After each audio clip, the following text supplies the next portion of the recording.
Hi, I'm Randy Reed. I'm the Executive Director of the National Lighting Bureau, and we are here at our inaugural Edison Awards. Originally, we were to do this at Light Fair to make the actual presentations, but with Light Fair being canceled, we're doing it through Zoom, the next best thing. I'd like to introduce our Director at Large, Mary Beth Gotti. Mary Beth was in charge of the Edison Awards, and Mary Beth, I'll turn it over to you. Well, thanks so much, Randy. It's my pleasure to really chair this inaugural year of the Tesla Awards here in 2020. And, just a little bit, why the Tesla Awards? Why another lighting award program? And, you think about, the basic tenet of the National Lighting Bureau, it's high benefit lighting. And when you think of some of the key themes today, one of the big ones is the value of lighting. How does lighting make the world better for people, for the environment? So we want to highlight the value of lighting in these projects, but above and beyond that, we wanted to keep it simple. It could be new construction, it could be retrofit. It really gives us the opportunity to share best practices too. What have you done that works? Have you done things that didn't work? Any surprises? What about collaboration?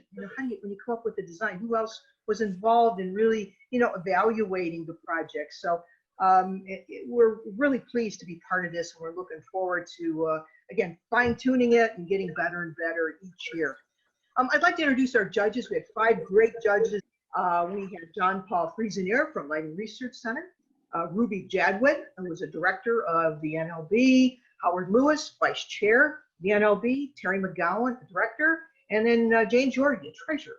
All of the NLB. We're very proud to present you, Jennifer, with the Tesla Award for the project Michael Best, a big global law firm headquartered in Washington, D.C., and quite a fascinating project because the owners, the managers of this business really wanted to create a real showcase for their headquarters, and lighting design they knew was a big part of that. So again, congratulations on the award, and just a couple questions here. But the first one is, you had mentioned that Michael Best had mapped out a laundry list of both critical and aspirational items it wanted to incorporate into the design of its new space. Can you talk about the collaborative design process? You said it was quite unique. It was very unique. It's unlike any project that I've been involved with before, because we had so much end user involvement, and they really drove the technology that we employed in this project. They were very specific on, what they wanted the firm to be. They wanted it to be a showcase of the greatest technology we have available right now in lighting.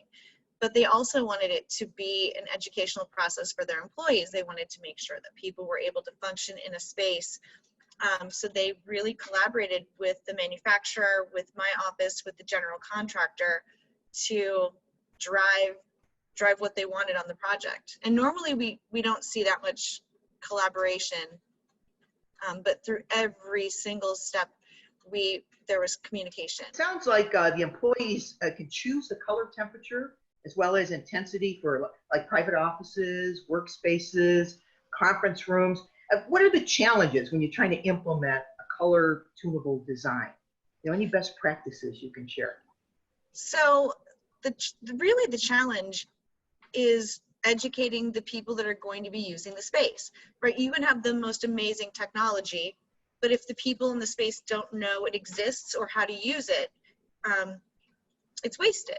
So the challenge is to make sure that everybody knew what the functionality of the space was and how they could do that throughout the day and change it themselves. It's overwhelming when you see, button stations and keypads, and there's so many choices, but the way Hubbell has done the keypads in the private offices, it's very clear that, what your settings are. And just getting people comfortable with knowing that they have the opportunity to change it throughout the day, that's where I think the biggest education was. Best practices from a sales rep standpoint, making sure that the end users or the client's vision of how they want the space to flow and how they want people to feel in that space, to make sure that's communicated from the very beginning so that the project can kind of transform smoothly. This project was specified a different way in the beginning, and we did a pivot halfway through the project and changed pretty much everything to employ the color tunable technology. And from the original design having zero capabilities to the end project where it was specific to the conference rooms, the open workstations, the lobby, the private offices, you know, we didn't want to have electrical closets that had color tuning technology in it. We didn't need it for the restrooms. So we kind of had to dial back just so that it made sense for the project, and that the spaces that had the tunability were actually spaces that needed the tunability. Seeing as that obviously the folks that are working there have control, as you've been talking about, and that they are very getting comfortable with it, I guess is the best way to term it. Are there areas that it was talked about where they would not have their own control and it would just be an automatic system like there would be with circadian stimulus, so that it's actually changing throughout the day for the employee? We did not employ that in this project. If there's that sort of control, normally that's at the reception area, right, in the lobby, so that there's a manual station that the reception has access to. But we didn't have any big overrides on this project with the tunability. How many brands do you use on the project? We used, there's, I think, 6 different manufacturers total, but the bulk of the architectural lighting fixtures were Hubbell lighting and Hubbell lighting brands. Is there anything that now, having gone through the process of a specification and talking with the client, and obviously they were an educated client, which in my view is the best client to have, is there anything that you would do differently in the next project, either the commissioning or the specification part? The specification part I would change. I mean, it was specified a completely different bill of materials, and the end user actually got my agency involved through the general contractor to go back and re-specify using the Hubbell SpectraSync technology. So the process for me would have happened differently between the client and the original specification, because we were not involved in that. My office was not involved. We got involved through the general contractor, which is very atypical. Jennifer, I'm looking at a slide that shows work and normal, and I must tell you, it almost looks like the carpet is different. It looks like the carpet is different because it is such a striking difference. Yes, the colors are rendered differently when the color temperatures changed. So it is remarkable when you look at the application photos in the different color temperature settings. It's pretty amazing. Do you see, obviously, I guess in the future, more color tunable? I do. I think that the technology is just becoming easier to employ in different fixtures, and most manufacturers, if you want to be part of the movement moving forward with wellness and circadian rhythms, you kind of have to have that option. Well, again, congratulations on just a beautiful project. I wish I could work there. It looks like a great space for sure. So again, on behalf of the National Lighting Bureau, congratulations on your 2020 Tesla Award. Thank you so much, guys. We have 2 of the designers online. We have Andrea Shippers from One Source Associates, and we also have Frank Feist, the lead designer from MCLA. Just a little bit about the project to introduce it. The Duke Ellington School of the Arts is in Georgetown, Washington, D.C., and it's a nationally recognized high school that specializes in art education. The school occupies a building originally built in 1898 as Western High School, and the District of Columbia Public Schools recently embarked on a multi-million-dollar renovation project to modernize the facility and expand from 171,000 to 271,000 square feet. That's a big addition. So we're talking about the addition of classrooms, dance and art studios, common areas, a media center, as well as a 300-seat performance hall. So quite a large project for sure. So congratulations on a wonderful design.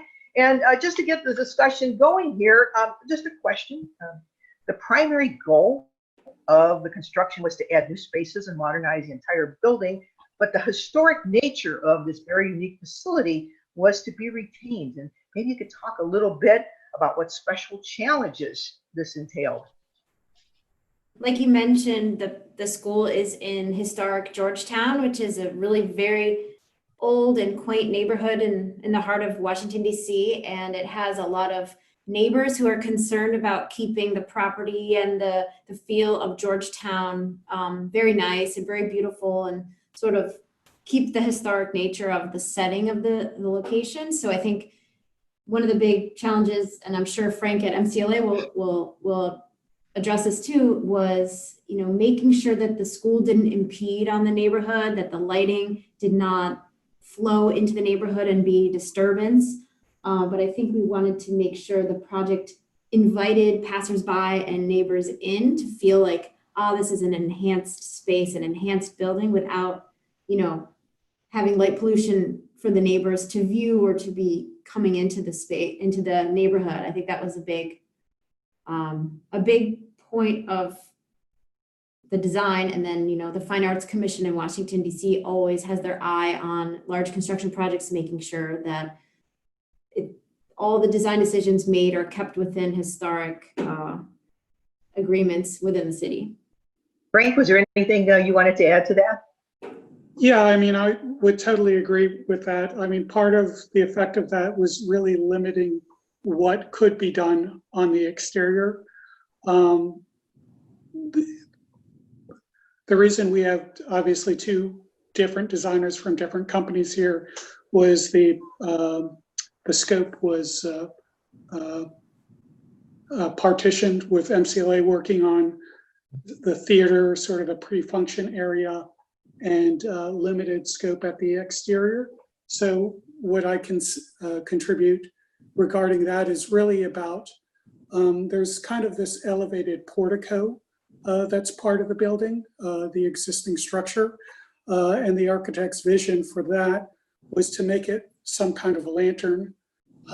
It went through various iterations as the project evolved. At one point, there was a library space that actually occupied most of that portico, but it ended up basically just becoming a terrace area. So how do you create a lantern that doesn't become very obvious and upsetting to the neighbors? We ended up using an uplighting strategy there, where we could locate just a few fixtures, create a luminous ceiling that from a distance isn't really even visible.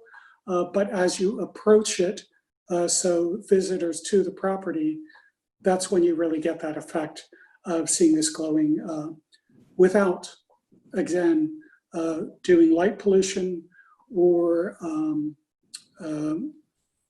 creating something that's a source of glare for the neighbors. Any other information you'd like to add on illumination levels? You've mentioned a little bit about that, but color quality in the various spaces? Yeah, I mean, I think we would have loved to have 90 CRI everywhere at the time, you know, a few years back when we were designing this. That did add kind of a premium cost. So one of the big drivers for this project was cost. I mean, it's just a large space with, you know, over 270 square feet of space, or 270,000 square feet of space. So I think we did end up with 90 CRI in some spaces like the theater, and went down to 80 CRI in the classrooms. But there was so much daylight to mix with the lighting that during the day, I think the lighting quality is really coming from the skylights and the windows. but yeah, we did have a high CRI where we could afford it. And I think that was primarily in the spaces that we're going to be presenting as galleries for the student artwork and for the theater itself. Yeah. Any feedback you'd like to share from students, faculty, and other occupants of the Duke Ellington School of the Arts? Well, I don't want to speak for the team, but I know the architects have won many awards on this project. I think they're up to 9 awards for the project. And I don't know how a student could not love to be in that space. It's just wonderful. And it's very simple. So I think it's really meant to showcase the art of the students. And the feedback has been positive. Michelle Obama has videoed or filmed a few videos there for her foundations. Dave Chappelle has come back. I know he was a former student there, an alumnus. He toured Jerry Seinfeld through the renovation as well. And I mean, I think everyone's really proud of it. I had a chance to speak with the CEO of the school a few times, and she's seemed very grateful, and the students, I think, are happy there. The high color rendering is commendable to head in those directions, but certainly some of the other things that are changing lighting wise is the use of white tuning and color tuning, that sort of thing. Although you also mentioned budget, which flies in the face of that, certainly. If you would be doing the project today, would you look at adding that kind of capability to maintain, the color temperature you want in different spaces, or be able to adjust it? I mean, for me, I really need to see more scientific studies about those kind of things. Especially in this building, we have so much daylight. From a health standpoint, whether mental or physical, I would be a little surprised to see whether that would really have that much of effect to use that kind of system. But again, it's really until we start seeing more concrete studies come in relation to that, it's hard to recommend to an owner to spend more money. And was it all at like 90 CRI and above? Not all. That wouldn't be in the budget at the time, but in the spaces we could afford it, yeah, we did do that. It is a gorgeous project, that is for sure. On behalf of the National Lighting Bureau, congratulations, and we'll look forward to perhaps seeing another project from you in 2021. The project that we're awarding right now is Rutgers Lifelong Learning Center. Just an absolutely fabulous project. Designers Dennis Kowal, AIA, Stephen Maliska, Natalia Lesniak, and Susan Kowal. So again, congratulations to all of them. Just a little bit about the project, and I'll ask a few questions just to get the discussion started. This project was the renovation of an existing 3-story, 60,000 square foot building, so big space. It involved a continuing education classroom on the main level, and then 2 upper floors of administration and training space. The lighting objectives were to create occupant engagement, improving comfort, and enhancing occupant productivity, and in various ways that they were able to achieve that. So again, without any further delay, just a couple questions for Dennis. And you described this project as a story of collaboration and exploration using light to increase productivity, improve comfort, engage the occupants in a single academic building. Why don't you talk a little bit about the collaborative design process? Of course, everyone's talking collaboration. And again, thank you for having me. This is pretty exciting for our office to be honored this way. We consider ourselves innovative, but now to have it being blessed by the organization as innovative is a real tickle for our office.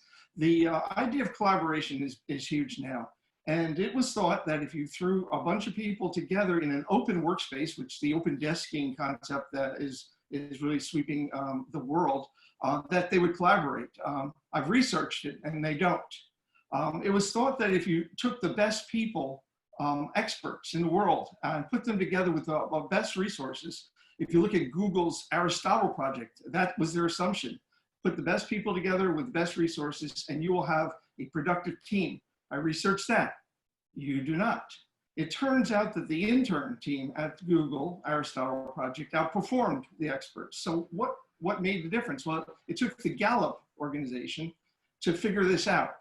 And short answer is collaboration occurs when there's psychological safety on the team. What? What's that? That's when there are not a strong dominant leader that's telling you how to do something. It's when every team member feels like they could be part and their ideas, however weak or timid, are appreciated and everyone starts to build trust within the team. So our collaboration came out of knowing that, out of building trust. So the first thing we did did not come in as experts. We went to the Rutgers group, lifelong learning, they're interested in learning. We came to them with boundless curiosity. So we didn't have opinions yet. We didn't say, well, this is what the industry says. We asked questions. And when you ask questions and you're actually intent about getting the answers and you listen, you begin to build trust. And soon we had a team, a high performing team that lasted through 3 years of design and then bidding and construction with a lot of multiple rolling changes on the project because we started folding in some of these features after the bidding. Many of the features that you are recognizing now were after the bid, but before construction started, because we actually had found another $1 million. So I went to the leadership, which is Dr. Richard Novak of the Lifelong Learning Center, with a 20-minute PowerPoint presentation, and 22 minutes later, he and his associate, Robert Nolan, said, let's do it.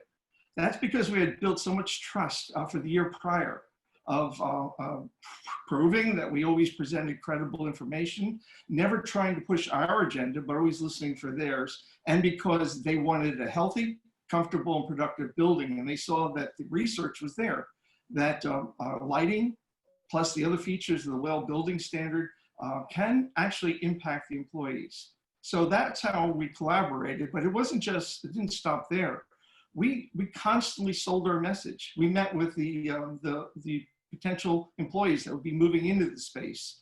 We built mock-ups for them to experience and decide what kind of lights they liked or what chairs they liked. And we also constantly communicated by having all kind of pep rallies. Oh, it's 6 months into the project. This is where we are. This is what you can expect. That's collaboration in its largest sense.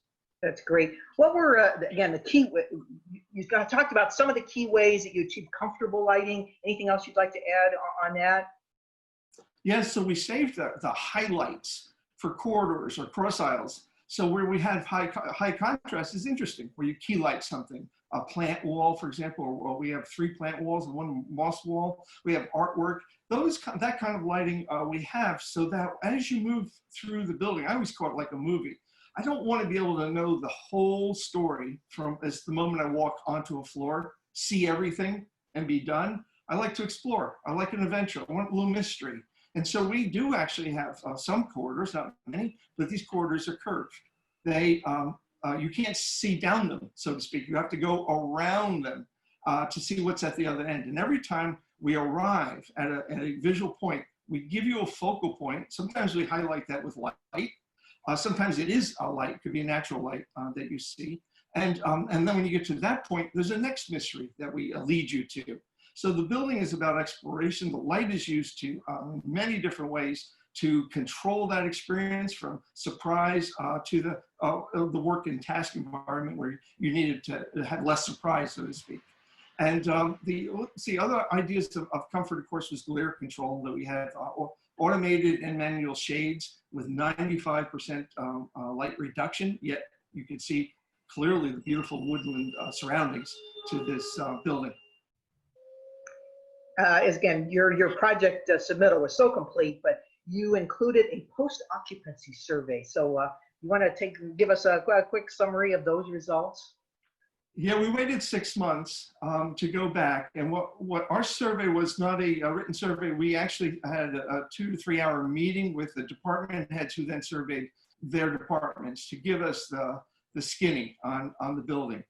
Some of the things we found out that weren't working in a couple of instances were good life lessons. One was our WattStopper occupancy sensors, which are actually built into the light switch of an office. In some cases, the lights were going off on the occupants of the offices while they were in the room. And it didn't take long for us to figure out that the occupants had brought in some unauthorized or unexpected furniture, a bookcase or this and that, blocking the sensor. So they turn the lights on and it's down for 20 minutes and then we just naturally go off because it could not read that there's someone at the desk. When we design a building, every view from every angle is photographable. You know, you can spin on your heels and take pictures. And now that's not an accident. That's because we spin on our heels here in the office and look at everything from every direction. And if something doesn't look right, we realign it and make it look that way. So this small 60,000 square foot building is filled with surprises. We have a cinema in this building. We have art walls. We have a high technology classroom. And this is an interesting room because remember, 12-foot floor plates is low. How do I create a sense of loft in a building with 12-foot floor plates? What we did is, as many do, is we left the ceilings out, painted the deck, acoustically sprayed it, painted the deck black or dark gray, and then we custom designed these 10-foot circles, hoops of open grid. So imagine just a 2x2 ceiling grid, but placed into a circular ring and painted with aluminum paint and some in black.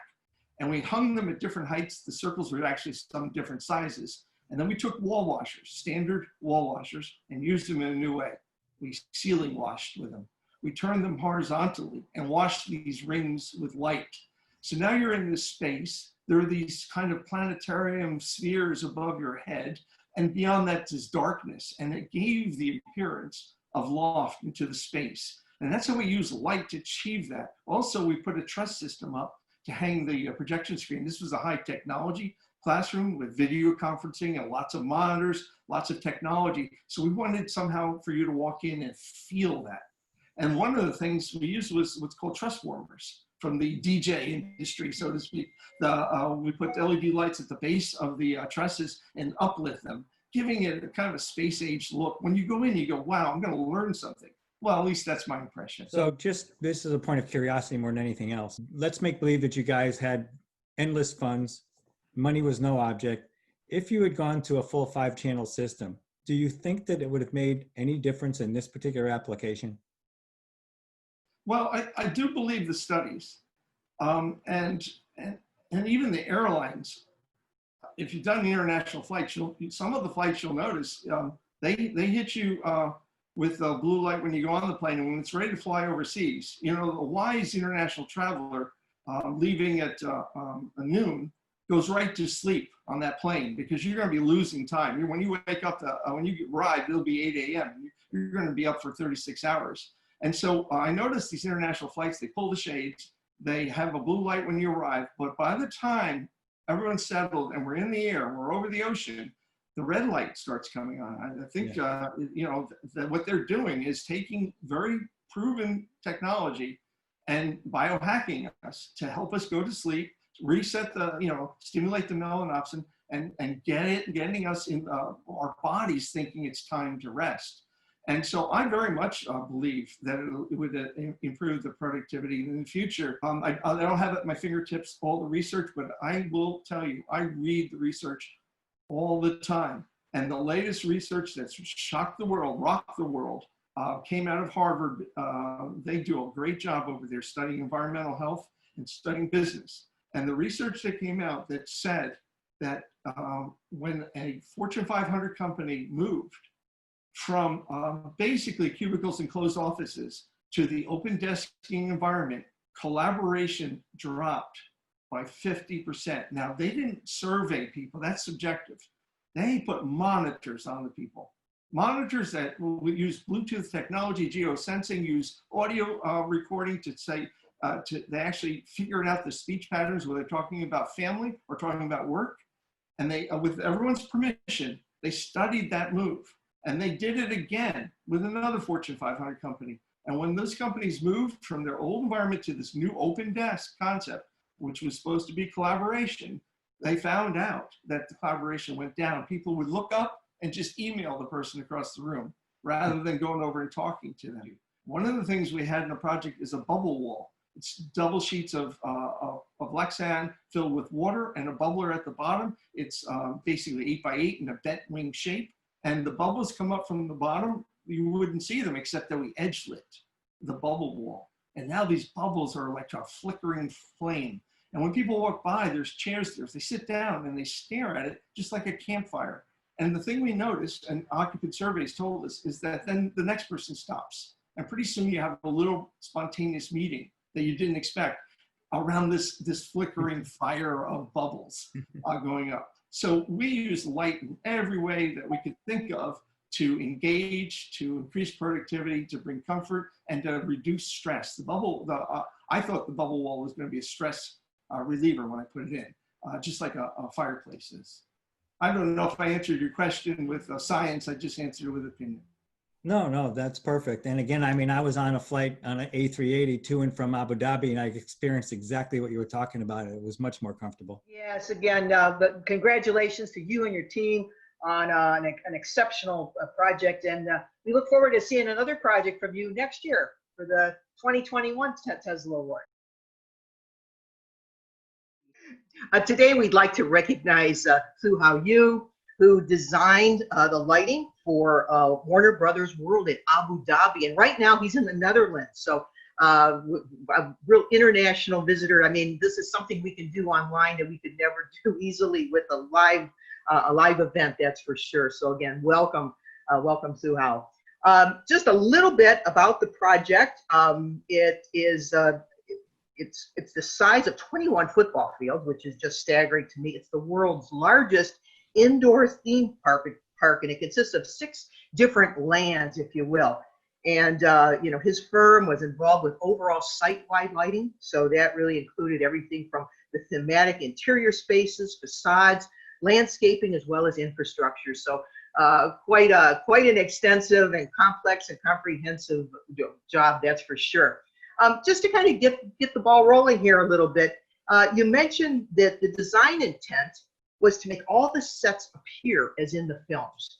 Light and lighting play a vital role to establish the right atmosphere that makes visitors, connect to the cinematic narratives. I mean, sounds like a real challenge. I mean, where do you begin a design process like that? And who do you got to work with at Warner Brothers in order to, really approve and sign off on your design? That's a very interesting question. Thanks, Mary.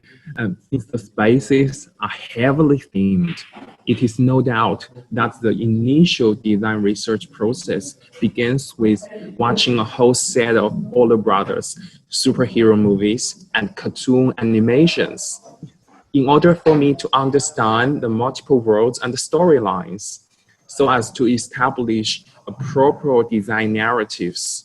And then following that, we have to project ourselves into the film set and think more as a scenographer rather than a traditional architectural lighting designer. The key is to set the mood boards for different themes and carefully select the color palette.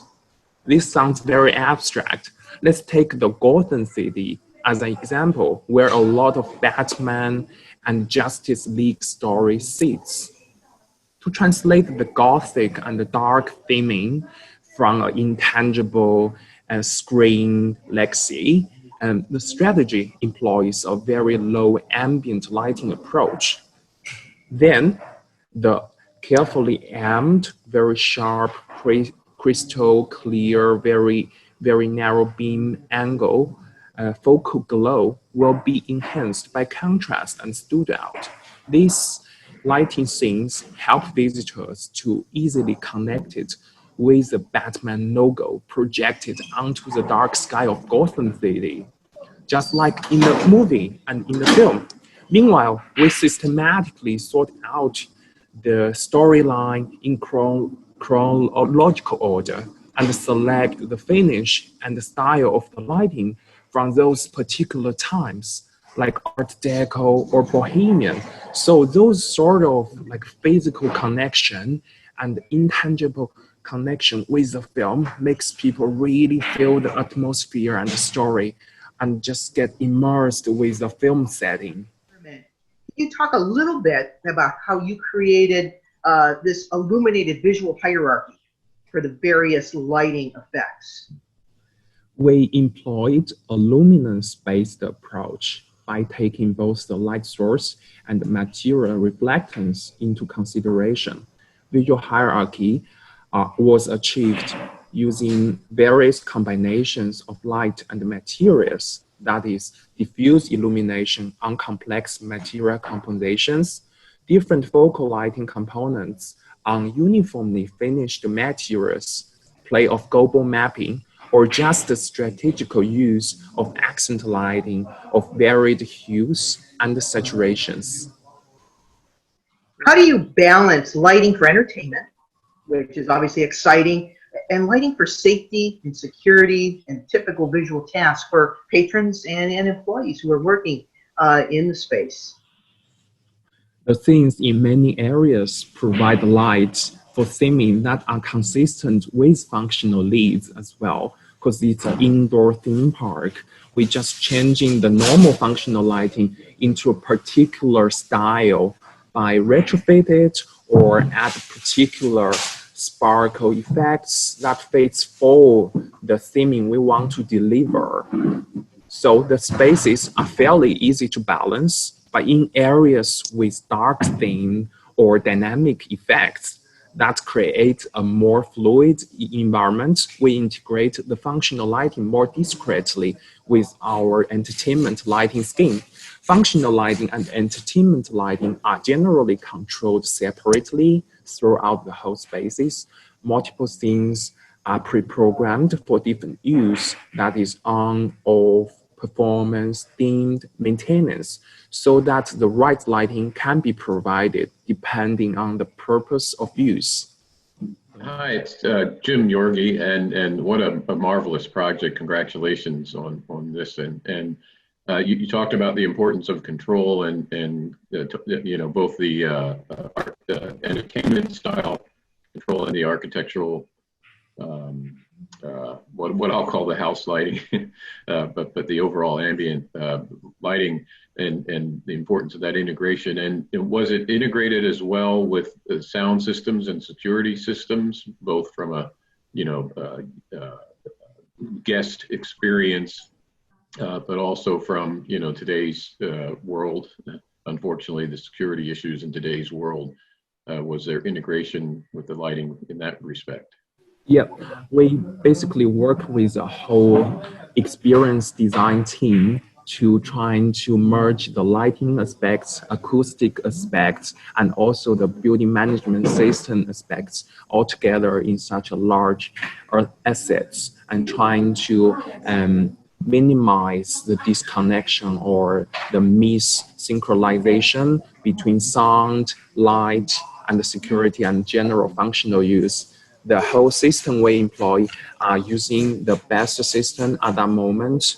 It's a side-wide smart control system. So there is control for entertainment lighting, but that will also talk back to the building management system, allow the centralized monitoring by someone sitting remotely, and the continuous monitoring also guarantees the control system being maintained regularly to provide the high quality of performance. I have one. It's Terry McGowan. I noticed you used the term early on, focal glow. Yeah. That's a magic phrase in the lighting design community. Were you a student of Richard Kelly, or did you study his works? I always study his works. Basically, yes. First started my career as an architect, and at the moment I have special interest in lighting. And Richard Kelly was one of the stars for all the lighting professional to establish the connection between design lighting in architecture scenarios. Yes, and his daughter has carried on the tradition. I think many of the people that work with the National Lighting Bureau certainly know her work, and know her father's work very well. So that's amazing. I never heard like anything from her daughter. Probably I should do more research to find how his legacy being carried on by his daughter. Yeah, that will be very fun. What is the lead time and how long it take you to complete this project? Oh, we started the project like 3 years before the final completion, probably 4 or 5 years in a longer term, because lighting normally is brought into the project in a schematic design stage instead of early planning, appraisal, concept design stage. Then when we brought in, it took us more than 1.5 years to finish the IFC issue for construction. Then when it's on site, we continuously reviewing some of the procurement process and the value engineering process as well before final scene setting and aiming. We started the process in 2015 for our lighting aspects, and the final opening is in 2018. I believe it's in August. Right. So it's actually quite a long time. Well, again, congratulations, and thank you to the judges for participation. And we hope to see another project from you in 2021. Thank you, and congratulations again. I will be very looking forward to join you in 2021. And thank you so much to give me this honor and this opportunity to talk with you guys.